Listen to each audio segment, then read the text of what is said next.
कपार पर लेलिए कमला में एक टंगा देलिए सावना का हम सोमवारी सहलिए तैयो ने आए धर कनिया पे लिए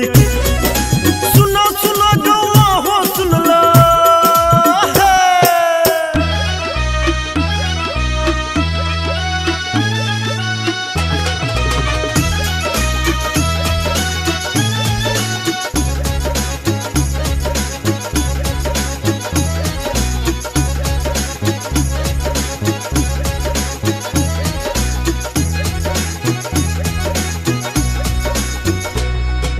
सुना सुना भैया हो सुनला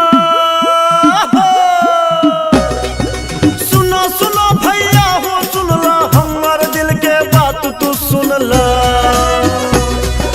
माई बाबू के खूब मनलिए ब्रह्म बाबा के से हो पूजलिए अगुआ सबके तारी पियलिए तैयो ने आए धर कनिया पे लिए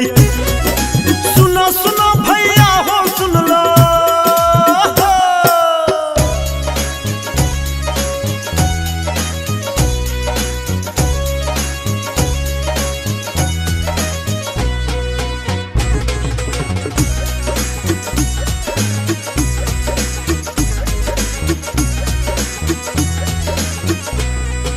सुने सुने मितारो सुन ले सुने सुने मितारो सुन ले हमार दिल के बात तू सुन ले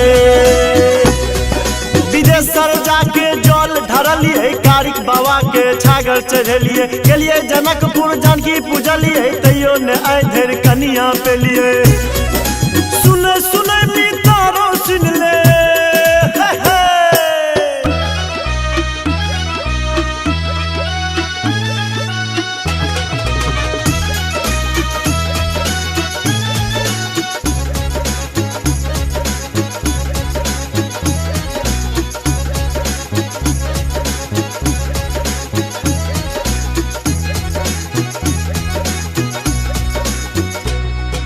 सुने सुने चुसना रो सुन ले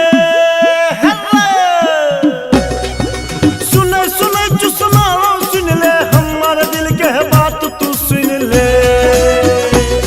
हर कत्ते छौरी के लाइन मारा लिए फेकना भौजी के से हो पटेलिए क्या बेर जुत्ता लातो खेलिए तैयो न आए धर कनिया पे लिए सुने सुने चुसना रो सुन ले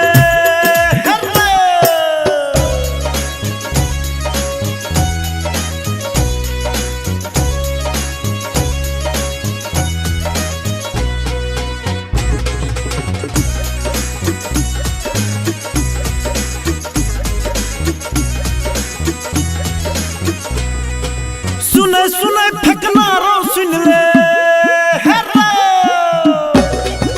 सुने सुने फेकना रो सुन ले हमार दिल के बात तू सुन ले हर जोतला खेत में झाड़ा फिरलिए ढेपे लक हम पोछलिए कोहने पैर गोसाई घर गेलिए तैयो ने आए धर कनिया पे लिए